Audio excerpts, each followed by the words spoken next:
అందం, ఆరోగ్యం, ఆత్మవిశ్వాసం అనూస్తో సాధ్యం. ట్రాన్స్ఫర్మేషన్ సర్వీసెస్ పైన ఫ్లాట్ 50% డిస్కౌంట్. అనూస్ సిన్స్ 1982. నమస్తే రమగారు. నమస్తే జయ. రమగారు, మనకి వైకుంఠ ఏకాదశి ఉంది. ఉత్తర ద్వారం ద్వారా స్వామివారిని దర్శించుకోవాలని ప్రతి ఒక్కరు కోరుకుంటారు.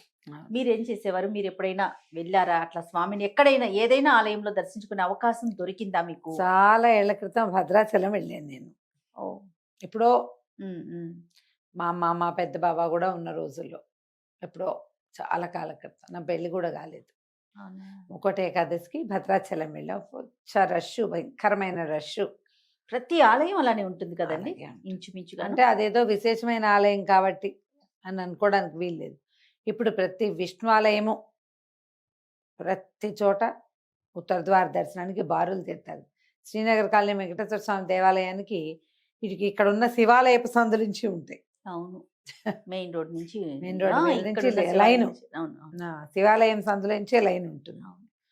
నిగమాగమ అవతల బయట వైపు నుంచి లైన్ ఉంటుంది. ఇంతే. ఇంకా మామూలుగానే ఏకాదశి ఉపవాసం ఉంటాను. ఈ మధ్య కాలంలో ఎప్పుడు వెళ్ళలేదు.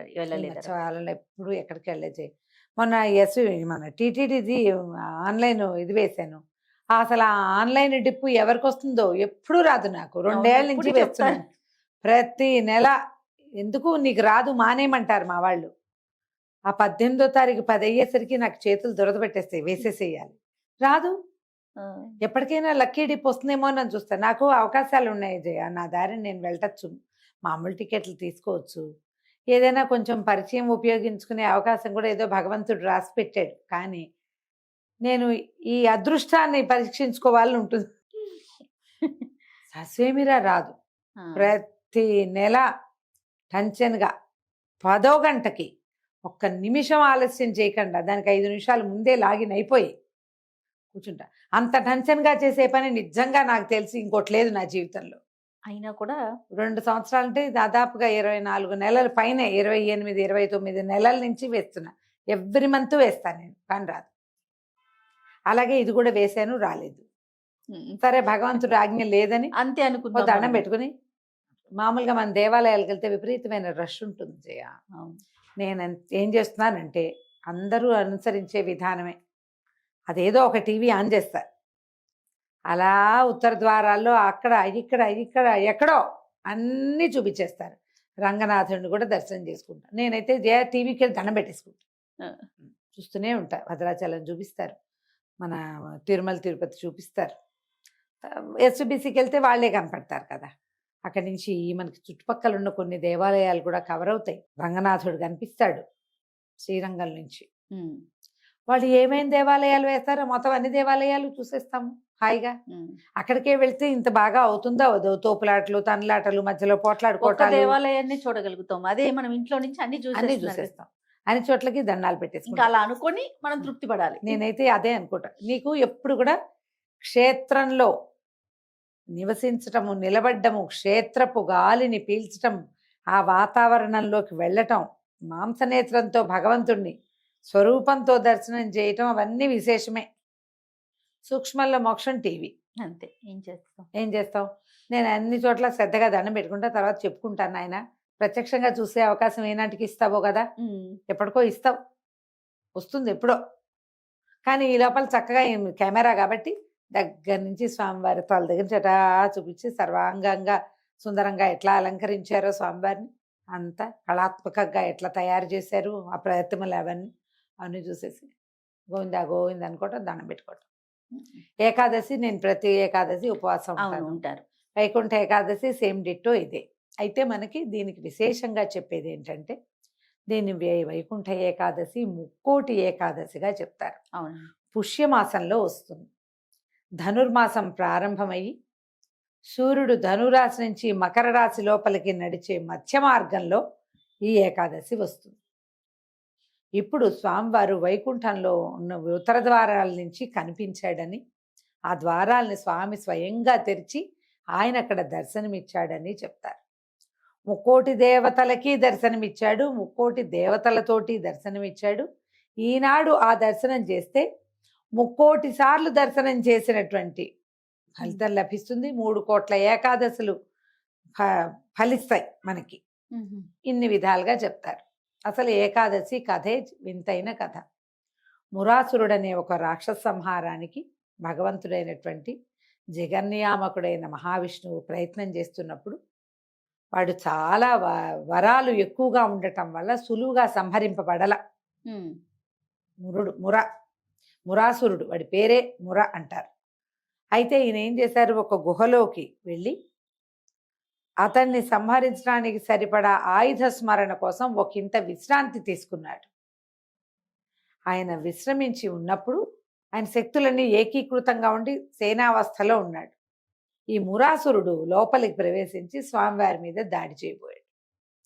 ఈ నిద్రించి ఉన్న స్వామిలోంచి ఒక అద్వితీయమైన శక్తి బయటికి వచ్చి మురాసురుడిని సంహరించిందట.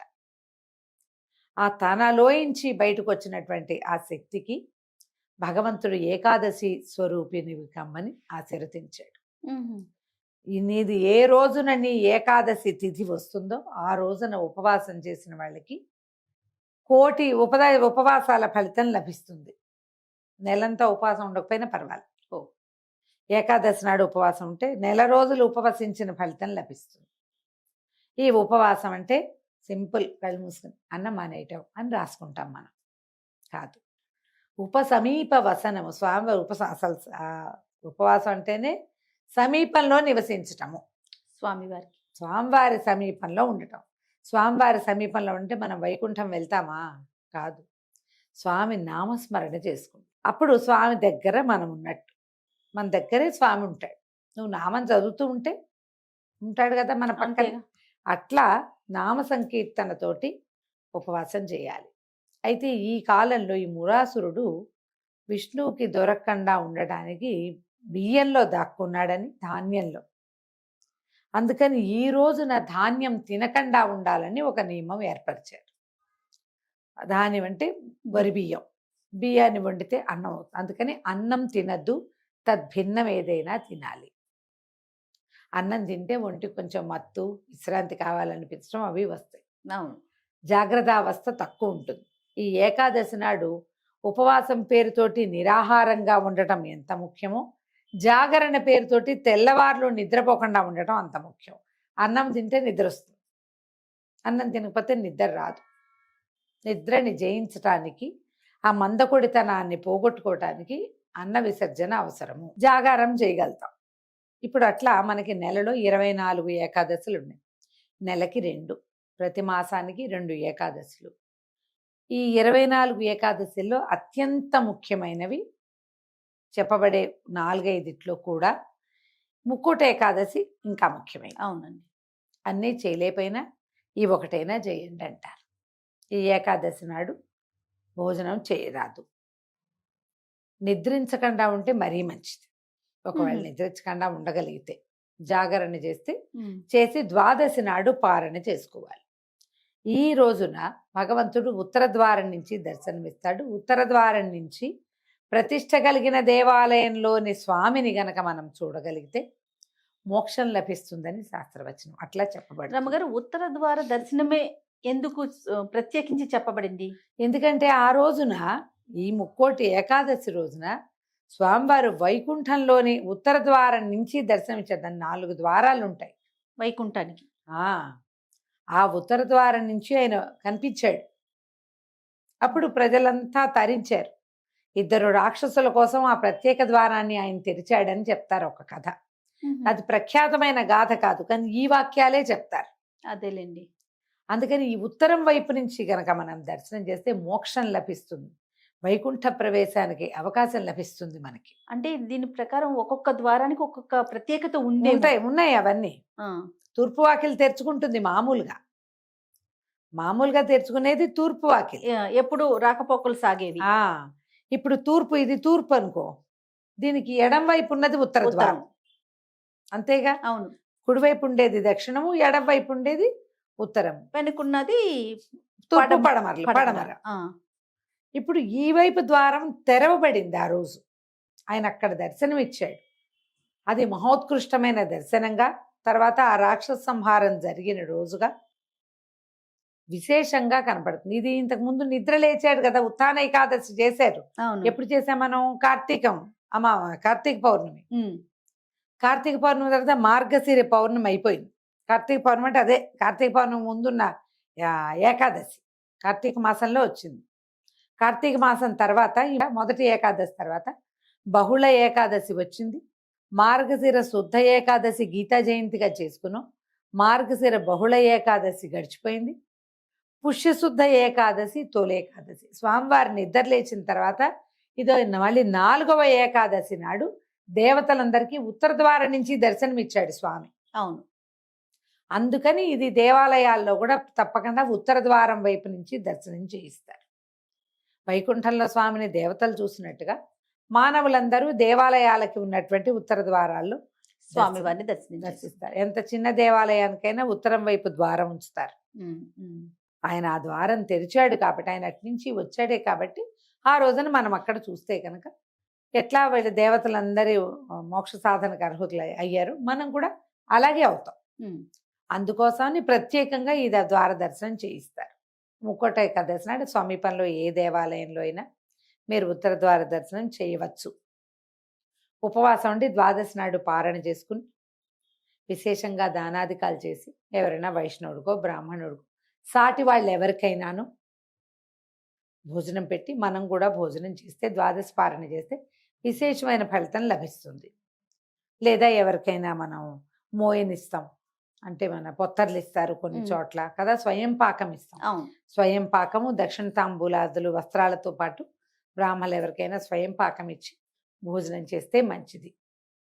ఎవరెవరికి ఏ అవకాశం ఉంటే ఆ అవకాశాన్ని వినియోగించుకోవచ్చు. ఒకవేళ ఇంత ఉపవాసంగా ఉండలేరు, అనారోగ్యస్తులు, పెద్దవాళ్ళు, ఆడవాళ్ళు, గర్భిణీ స్త్రీలు, చంటి పిల్లల తల్లులు, ఉపవాసమే ఉండలేని వాళ్ళు ఉంటారు. అన్నం బియ్యంతో చేసిన పదార్థాలు వదిలిపెట్టినా కూడా పనికొస్తుంది.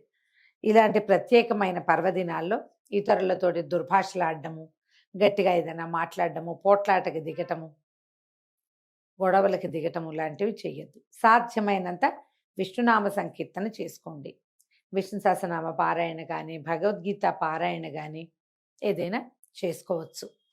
ఒక్క నామ సంకీర్తన తీసుకుని గోవిందనామాలు లాంటివి చదువుకున్నా కూడా మంచిదే.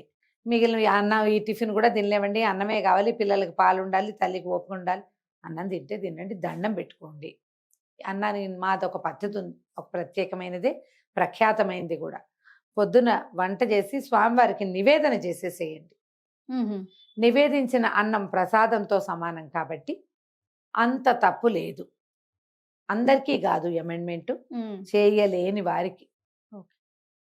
నామ సంకీర్తన ఎవరైనా చేసుకోవచ్చు. ఇందులో చాలా మంది అడుగుతారు, అంటే ఇంట్లోకి బహిష్టులో చేయొచ్చా అని. అమ్మ దయచేసి అలాంటి ప్రశ్నలు అడగండి, మేము మీ విజ్ఞతకే వదిలిపెడుతున్నాము. అది సాధారణమైన వాళ్ళంతా చేసుకోవచ్చు. ఈ ఏకాదశి కుదరకపోతే వచ్చే ఏకాదశి చేసుకుందాం, అంతే. ఆరోగ్యం బాగున్నప్పుడు చేసుకోవచ్చు. అది. నమస్తే రమ్మగారు. నమస్తే జయ.